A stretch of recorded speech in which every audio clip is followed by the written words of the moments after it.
이낙연 총리 후보자가 마지막 도지사 공식 일정을 여수 수산시장에서 마무리했습니다.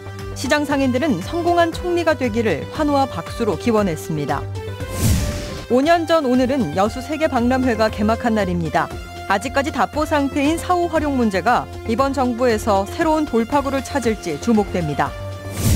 문재인 대통령이 다음 주 5.18 기념식에 참석해 임을 위한 행진곡을 제창합니다. 세월호 참사에 대해서도 재조사해야 한다는 의지도 분명히 했습니다. 전라도 기행, 오늘은 장흥 회진항을 소개합니다. 이충무공의 백이종 분로이자 소설가 이청준과 한승원 문학으로도 널리 알려진 곳입니다. 여러분 안녕하십니까? 이낙연 총리 후보자가 오늘 여수 수산시장 방문을 끝으로 도지사로서의 공식 일정을 마무리했습니다. 아들의 병역 면제 논란에 대해 적극적으로 해명하며 청문회 준비에도 시동을 걸었습니다. 보도에 문형철 기자입니다. 이낙연 국무총리 후보자가 올해 초 화재 피해를 입었던 여수 수산시장을 다시 찾았습니다. 복구 현장을 둘러본 이 후보자는 총리가 되면 시장 재개장식에 참석하겠다고 약속했습니다. 시간이 조금 더 걸리더라도 제대로 해버렸습니다. 이게 대한민국이 안전한 나라로 가는 데 좋은 출발이 됐습니다. 상인들도 성공한 총리가 되달라며 환호와 박수로 화답했습니다. 축하드립니다. 앞서 진행된 퇴임식에서 이 후보자는 어디에서 어떤 일을 하든 전남을 사랑하고 돕겠다며 전남에 대한 애정을 다시 한번 드러냈습니다. 국정 운영에 대한 다부진 각오도 거듭 밝혔습니다. 나라다운 나라, 자랑스러운 대한민국을 만드는 데 신명을 바쳐서 일하고 싶습니다. 한편 국무총리실은 당초 일정을 앞당겨 오늘 국회에 이 후보자에 대한 인사청문 요청서를 제출했습니다. 이에 따라 국회 청문 절차도 이달 안에 마무리될 전망입니다. 아들의 군 면제 논란이 수면 위로 떠올랐지만 병무청에 낸 탄원서와 답변 자료까지 공개하며 이 후보가 적극적인 해명에 나선 만큼 총리 인준은 무난할 것이란 관측에 무게가 실리고 있습니다. 이 후보자는 이번 주말 서울로 올라가 본격적인 청문회 준비에 들어갈 예정입니다. MBC 뉴스 문형철입니다. 2012 여수 세계박람회가 개막한 지 5년이 지났지만 사후 활용은 여전히 과제입니다. 문재인 대통령이 후보 시절 엑스포장 활성화를 약속했죠. 앞으로 관련 정책이 마련될지 기대감이 커지고 있습니다. 박민주 기자의 보도입니다. 지난 2월 여수 세계박람회장에서 열린 동서창조포럼. 당시 민주당 후보였던 문재인 대통령은 박람회장 활용 방안으로 공공성을 살려야 한다는 입장을 밝혔습니다. 당초 박람회 유치 목적에 부합하는 방향으로 활용될 수 있도록 해야 한다는 취지였습니다. 남해안 균형 발전과 해양 강국으로 가기 위한 행사였던 만큼 기후변화 해법에 맞는 운영이 제한됐습니다. 당초에 박람회를 유치했던 목적에 좀 부합하는 그런 방향으로 활용될 수 있도록 장기적인 계획 속에 이용이 논의되어야 된다 생각하고. 이와 함께 지역민들은 문 대통령이 참여정부 시절 세계박람회 유치를 함께했다며 매각 중심의 엑스포장 정책의 변화도 기대하고 있습니다. 매각을 통해 정부 투자금 3,800억 원을 회수하겠다는 정책을 재투자로 바꿔달라는 요구입니다.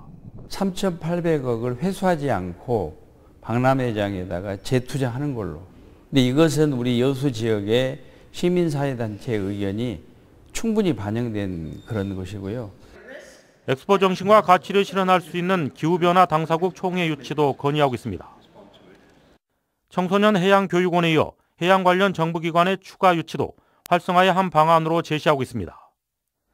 세계박람회 개최 5년째를 맞고 있는 여수 엑스포장. 문재인 정부가 출범하면서 정부 차원의 사후 활용 해법을 찾을 수 있을지가 앞으로 관건입니다.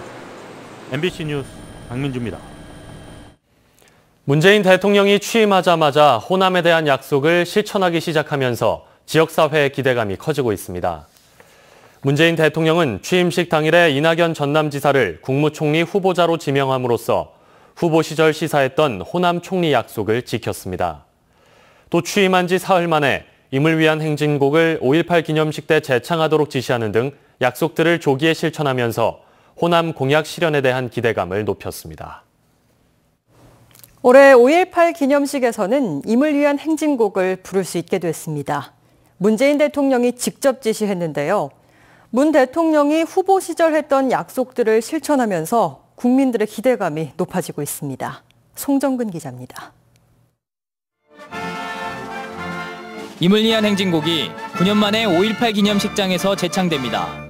문재인 대통령이 올해 기념식에서 이물리안 행진곡을 재창곡으로 지정해 부르도록 관련 부처에 지시했다고 청와대가 밝혔습니다. 5.18 광주 민주화운동과 그 정신이 더 이상 훼손되어서는 안 된다는 대통령의 강한 의지가 반영된 것입니다.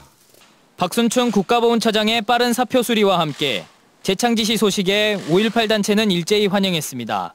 이명박 박근혜 정권 하에서 5.18이 폄훼되고 또 왜곡되고 그래 왔는데 비로소 이게 이제 바로잡을 수 있는 하나의 징표가 보여진 게 아닌가. 문 대통령은 취임 첫날 이낙연 전남지사를 총리 후보자로 지명하고 사흘 만에 이물리안 행진곡 재창을 지시하며 호남과의 약속을 빠르게 이행하고 있습니다. 내각 구성을 위해 총리 지명을 서둘러야 했고 5.18 기념일이 목전에 다가왔다는 점이 고려됐겠지만 약속을 지켜가는 대통령의 모습에 시민들도 박수를 보내고 있습니다. 속이 시원하죠, 아주. 네. 여태 우리가 바라왔던 거 그걸 이제 할 수 있다 이렇게 생각됩니다. 공약 너무 잘 지키신 것 같아요. 처음부터 저희도 깜짝 놀라고 있습니다. 지금까지 내세운 공약을 잘 지켜주셨으면은. 취임하자마자 호남을 챙기는 모습에 대통령이 되면 호남은 가장 중요한 국정 운영의 파트너가 될 것이라던 약속에 대해서도 시민들의 기대감이 한층 커지게 됐습니다. MBC 뉴스 송정근입니다. 문재인 대통령이 세월호 사건에 대한 재조사 의지를 밝혔습니다. 2기 특별조사위원회 구성과 세월호 참사 진상규명에 대한 기대감이 커지고 있습니다. 김양훈 기자가 취재했습니다. 2기 세월호 특별조사위 구성은 문재인 대통령의 대선 공약이었습니다. 문 대통령이 세월호 참사 재조사 의지를 내비쳤습니다. 제대로 활동하지 못하고 끝났기 때문에 다시 좀 제대로 조사되고 진실규명되게끔 하는 것도 필요한 것 같고요. 문 대통령의 세월호 재조사 언급은 2기 세월호 특조위도 염두에 두고 말한 것으로 풀이됩니다. 문재인 대통령은 대선 후보 시절에도 특조위 재출범의 필요성을 강조했었습니다. 제2기 특조위가 다시 출범해서 끝내지 못한 세월호 진실규명 반드시 해내야 하겠습니다. 1기 세월호 특별조사위원회는 예산 문제와 활동기간 연장 등을 놓고 박근혜 정부와 갈등을 빚었었습니다. 가장 기본적인 조사네요. 조차도 정부가 협조하지 않음으로 해서 단 한 발짝도 진전을 할 수 없는 그런 상황이었죠.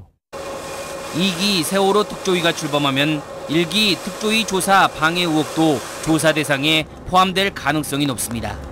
세월호 유가족들은 진실 규명이 이루어질 수 있기를 기대하고 있습니다. 그동안 재조사를 저희가 많이 요청을 했었는데 결국에는 박근혜 정부 때는 그게 안 들어졌잖아요. 그래서 이번에 문재인 대통령께서 그 말씀을 해주시는 것은 저희한테는 큰 힘이 됩니다. 2기 특조위는 지난해 12월 국회에서 신속 처리 대상 안건으로 지정된 특별법에 따라 11월에 구성될 예정입니다. 세월호 7시간 의혹과 구조 지연 문제 등에 초점을 맞춰 조사를 진행하게 됩니다. 민정수석실은 2기 특조위가 출범하기 전까지 1기 특조위가 제대로 밝혀내지 못한 부분을 살펴보는 데 집중할 것으로 보입니다. MBC 뉴스 김양훈입니다. 오늘 오후 4시 40분쯤 세월호 선내에서 사람의 것으로 추정되는 뼈가 다량으로 발견됐습니다. 발견된 장소는 앞서 지난 10일부터 사람 뼈로 추정되는 뼈 3점이 수거됐던 세월호 4층 선미 부근으로 오늘 작업자들이 수색을 하던 중 다량의 뼈를 발견했습니다. 현재 수색 작업은 중단됐으며 감식단이 감식 작업을 벌일 예정입니다.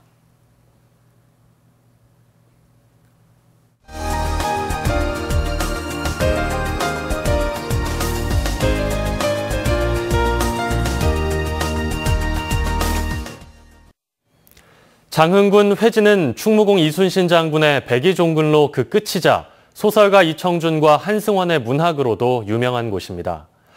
문림의향인 장흥군의 땅끝, 우리나라 정남진의 항구 회진을 전라도 기행에서 따라가 봤습니다.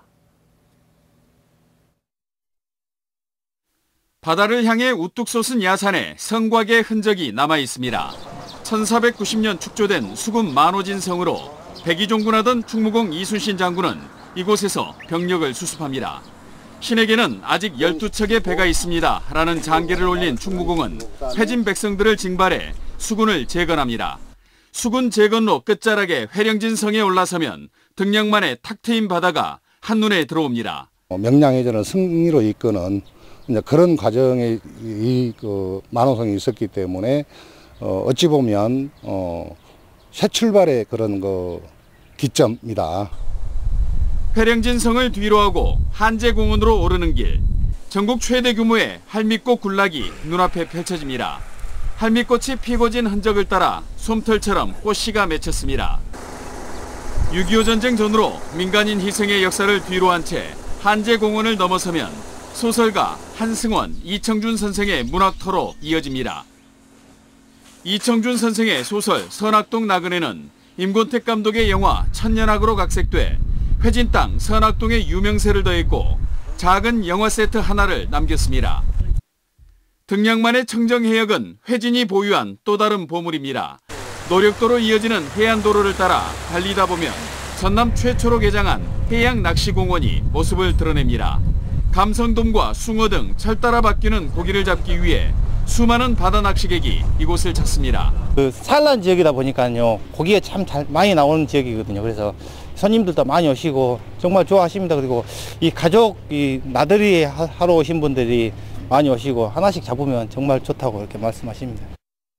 바다를 지키는 회령진성의 역사와 회진태생 문학인들의 유명세는 장흥을 상징하는 단어인 물림의향으로 남아 있습니다. MBC 뉴스 신광하입니다. 다음 주부터 순천만 국가정원의 식음 영업시설을 한화리조트가 통합해 운영합니다. 순천시는 오는 15일 간이 스낵점 개점을 시작으로 국가정원 내 식당과 편의점, 카페 등의 식음시설을 한화호텔앤리조트가 이달 말까지 점차적으로 개점해 운영할 예정이라고 밝혔습니다. 순천시는 국가정원 내 식음시설의 통합적인 운영이 필요하다는 판단 아래 지난 1월부터 운영업체 선정에 들어가 한화리조트를 최종 위탁업체로 선정했습니다. 순천대학교가 개교 82주년을 맞아 학교 관계자와 지역민들이 참석한 가운데 기념식을 개최했습니다. 오늘 기념식에서는 자랑스러운 순천대인 표창 등 교직원에 대한 격려의 시간이 마련됐으며 참석자들은 대학의 경쟁력 강화를 위해 구성원들의 지속적인 협력과 노력을 다짐했습니다.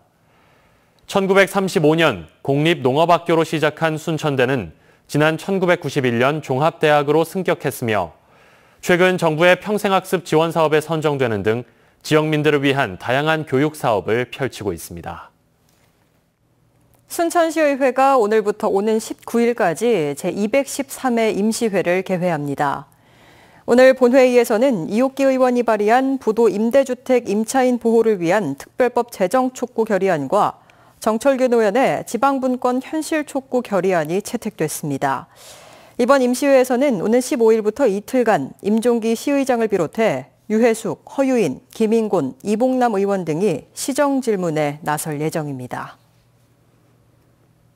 해상사고 발생에 대비해 위기 대응 능력을 향상시키기 위한 전문적인 훈련이 실시됩니다. 여수해경은 오늘 15일부터 17일까지 3일간 해경교육원과 오동도 일원에서 여수해경구조대와 중앙특수구조대원 등 15명이 참가한 가운데 연안사고 발생 시 로프를 이용해 고립자와 표류자 등을 구조하기 위한 합동구조훈련을 실시한다고 밝혔습니다. 올해 들어 연안 해상에서 발생한 사고는 130건으로 해경은 이 가운데 457명, 71척을 구조했습니다.